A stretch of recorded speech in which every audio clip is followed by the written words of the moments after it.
តើបងប្អូនថ្ងៃនេះនាងខ្ញុំសូមចែករំលែកពីរបៀបខជើងជ្រូកធ្វើម៉េចឲ្យមានរសជាតិឆ្ងាញ់ណាបងប្អូនជាពិសេសអត់តលាន់ខ្លាញ់ទៀតចាទុកកាន់តែយូរកាន់តែឆ្ងាញ់ចង់ដឹងគ្រឿងផ្សំនិងតិចនិចនាងខ្ញុំធ្វើបែបណានោះសូមអញ្ជើញទស្សនាវីដេអូនេះទាំងអស់គ្នាចានេះគឺជាជើងជ្រូកដែលនាងខ្ញុំបានលាងសម្អាតស្រុះរួចជាស្រេចទំពាំងក៏ដូចគ្នាដែរពងទានេះខ្ញុំប្រើចំនួន6គ្រាប់មានខ្ញីមានគល់ជីវ៉ាន់ស៊ុយម្ទេសម្លេស្លឹកខ្ទឹមសនិងខ្ទឹមក្រហមចិញ្ច្រាំតើបងប្អូនមកចម្អិនទាំងអស់គ្នាដាក់ស្ករត្នោតយើងកូរឲ្យឡើងក្លិនឈ្ងុយមានជើងក្រងសិនចំណាក់ខ្ទឹមសខ្ទឹមក្រហមយើងចូលចាបន្ទាប់មកនាងខ្ញុំបន្ថែមគល់ជីវ៉ាន់ស៊ុយហើយនឹងខ្ញីចូលកូរឈ្ងុយពេញផ្ទះសិនទៅណាបងប្អូនតែបន្ទាប់មកយើង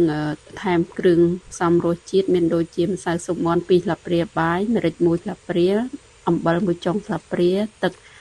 ស៊ីអ៊ីវចំនួន2ស្លាបព្រាទឹកត្រីចំនួន2ស្លាបព្រាទឹកប្រេងខ្យងខ្ញុំប្រើ2ស្លាបព្រាដូចគ្នា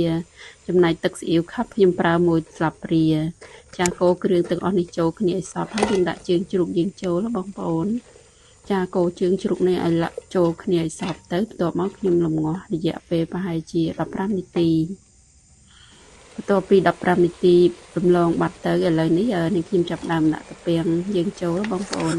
ទំពាំងនេះខ្ញុំបានលាងសម្អាតស្រុះរួចជាស្រេចចាហើយខ្ញុំថែមទឹកបន្តិចដើម្បីកុំឲ្យរំងាស់ទៅវាខ្លោចចាបន្ទាប់មកយើងបន្តរំងាស់ប្រហែលជា15នាទីទៀតចាឥឡូវនេះជើងជ្រូកយើងឆ្អិនហើយបងប្អូនខ្ញុំក៏ដាក់ពងទាចូលពេលបងប្អូនដាក់ពងទាចូលកុំកូរខ្លាំងពេកប្រយ័ត្នបាច់ពងទាចាហើយនាងខ្ញុំក៏ថែមទឹកក្តៅចូលរំងាស់15នាទីចាហើយឃើញថាជើងជ្រូករបស់យើងឆ្អិនហើយនាងខ្ញុំចាប់ផ្ដើមរោយស្លឹកខ្ទឹមនិងរោយម្ទេសម្លេដើម្បីលម្អអញ្ចឹងណាបងប្អូនចាចំណែកក្លិនវិញបងប្អូនអើយឡើងឈ្ងុយហ្មងចាជាពិសេសបងប្អូនជើងជ្រូកនេះញ៉ាំទៅអត់តលាន់ខ្លាញ់ទេព្រោះអីយើងបានស្រុះជើងជ្រូកហើយអញ្ចឹង